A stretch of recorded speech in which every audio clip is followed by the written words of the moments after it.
On crée du sens, puis on est obligé d'en avoir, d'en trouver pour exister.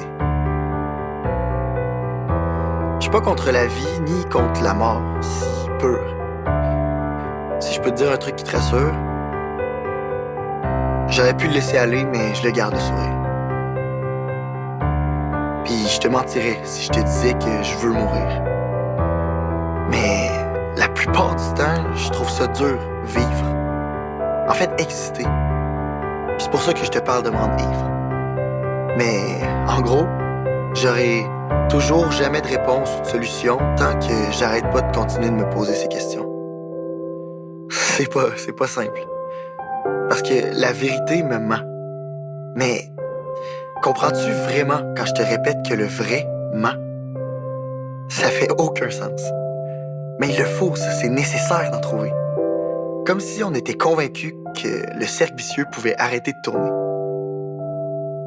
Avec tout ça, je me sens à l'extérieur de mon cadre, à la fois libre et prisonnier. Je me sens à la fois vaste et à l'écart, mais comme une personne prise et liée. Je me sens être. Attentif au centimètre près, à chaque sentiment vrai. Après, il y a le discours de mon entourage, prêt à affirmer qu'elles et ils ont hérité. Ça leur est pas confisqué. Tous ces gens ont pu cadrer la vérité. Leur vérité. Peu importe laquelle, je la vois comme une lumière. En eux, cette étincelle leur fait voir la bonne manière. Mais même si de mon côté, je perds la tête, c'est pas de leur faute. Je dois rester poli. Si j'oublie tout, est-ce que pour eux, tout sera plus joli? Est-ce que je pourrais me saouler de leur lumière pour pas sombrer dans ma folie? Je pourrais essayer d'avoir une existence sans souffrance au lieu d'une vie heureuse et belle? Est-ce qu'on peut se connaître chaque jour un peu plus sans jamais savoir qui on est?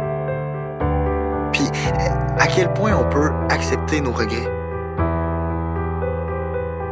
Est-ce que c'est possible de se sentir bien sans se trouver assez bon? Est-ce que le sens est notre seule véritable religion?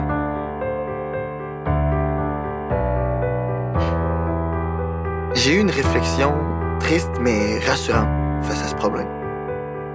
C'est qu'au final, on est tous dans le même. Je vous avoue que pour fonctionner ici, je suis certainement pas le meilleur. Voici l'histoire des derniers moments de Raphaël avant qu'il parte exactement ailleurs.